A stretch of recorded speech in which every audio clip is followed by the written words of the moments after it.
ஆண்டவராகிய இயேசு கிறிஸ்துவின் நாமத்தினாலே உங்களுக்கு அன்பின் வாழ்த்துக்களை கொண்டு வருகிறோம்.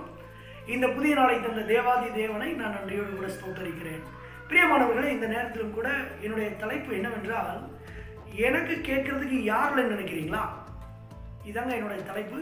இந்த தலைப்பை வைத்து தேவன் என்னோட இடைப்பட்ட காரியங்களை உங்களுக்கு நான் சொல்ல விரும்புகிறேன். யாத்திராகமத்திலே 3வது அதிகாரத்தில் 7வது வசனம் இப்படியாய் சொல்லுகிறது. இந்த வசனம் பார்க்கறதுக்கு முன்னாடி ஒரு சின்ன எபிசோடு உங்களுக்கு நான் சொல்ல விரும்புகிறேன், கேளுங்க. ஒரு ஊரில் ஒரு அப்பா ஒரு அம்மா தன்னுடைய ஒரே ஒரு குழந்தை, ரொம்ப வருஷம் கழிச்சு பிறந்திருக்கு அந்த குழந்தை. அந்த 3 பேர் சேர்ந்து ஒரு மலைப்பகுதிக்கு ஒரு சுற்றுலா போயிருக்கிறாங்க. எங்கே போயிருக்கிறாங்க? ஒரு பெரிய மலைப்பகுதிக்கு சுற்றுலா போயிருக்கிறாங்க. சுற்றுலாவுக்கு போன இடத்துல அந்த பையன், அதாவது அந்த தம்பதியினருடைய குழந்தை காணாமல் போயிட்டாங்க. அந்த மலைப்பகுதியில் ஒரு இடத்துல காணாமல் போயிட்டாங்க. அப்போதைக்கு அந்த குழந்தை எப்படி இருக்கும்? தன்னுடைய தாய் தகப்பனோடு வந்த குழந்தை தனியாக ஒரு இடத்துல மாட்டிக்கிச்சு. அந்த குழந்தையோட மனநிலைமை எப்படி இருக்கும்? அந்த பெற்றோரோட மனநிலைமை எப்படி இருக்கும்? அந்த குழந்தை கத்துது, அப்பா அம்மா எல்லாரும் எங்கே இருக்கீங்க? என்ன மாதிரி கத்திருக்காது, இன்னும் ரொம்ப பயங்கரமாக கத்திருக்கும். தன்னோட இருதயத்திலிருந்து கத்திருக்கும், தன்னோட அடி வயிற்றிலிருந்து அப்படியே கத்திருக்கும், அப்பா அம்மா எங்கே இருக்கீங்க அப்படின்னு கத்திருக்கும். பிரியமானவர்களே, அப்படி கத்தும் பொழுது பேரண்ட்ஸோட ரிப்ளை என்னவா இருந்திருக்கும்? ஒருவேளை தகப்பனுக்கு இந்த வார்த்தை கேட்டுருந்துச்சுன்னா எப்படி இருந்திருக்கும்? நீங்களே கொஞ்சம் இமேஜினேஷன் பண்ணி பாருங்களேன். அந்த குழந்தையோட சத்தம் அந்த தகப்பனுக்கு தாய்க்கும் கேட்டுருது. கேட்ட பிறகு அந்த அப்பாவோட ரியாக்ஷன் எப்படி இருக்கும்? பரவாயில்லையே, என் பிள்ளை நல்லா கத்துறானே அப்படின்னு விட்டுருப்பாரா? இல்லையே, பரவாயில்லையே கொஞ்சம் டிஃப்ரெண்டாக கத்துறானே அப்படிங்கிறத விட்டுருப்பாரா? இல்லை. பிரியமானவர்களே, அந்த குழந்தையினுடைய கதறல் சத்தம் கேட்ட உடனே அந்த தகப்பனும் அந்த தாயும் தன்னுடைய ஜீவனை கூட பார்க்காமல் அந்த குண்டு குழி நிறைந்த அந்த மலைப்பகுதியிலே, முட்கள் நிறைந்த மலைப்பகுதியிலே ஓடி வந்து அந்த மகனை மீட்டு கொண்டார்கள். ஆம், எனக்கு அருமையானவர்களே, யாத்திராகமம் 3வது அதிகாரத்திலே இதே காரியத்தை நம்மால் பார்க்க முடியும். யாத்திராகமம் 3வது அதிகாரத்திலே 7வது வசனம் இப்படியாய் சொல்லுகிறது, எகிப்தில் இருக்கிற என் ஜனத்தின் உபத்திரவத்தை நான் பார்த்து ஆளோட்டிகளின் நிமித்தம் அவர்கள் இடுகிற கூக்குரலை கேட்டேன், அவர்கள் படுகிற வேதனைகளையும் அறிந்திருக்கிறேன். God knows all our sufferings and sorrows, everything.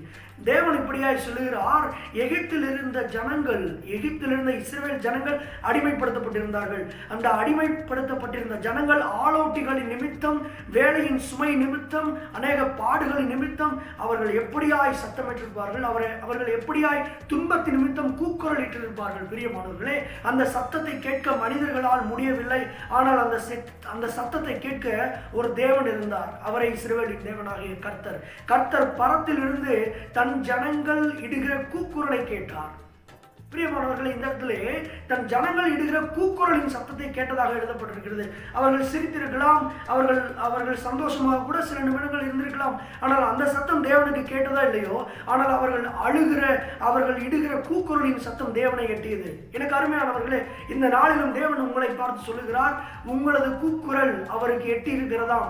அவர் சடுதியில் இறங்கி வந்து இந்த நாளிலும் கூட உங்களை மீட்டெடுப்பாராக.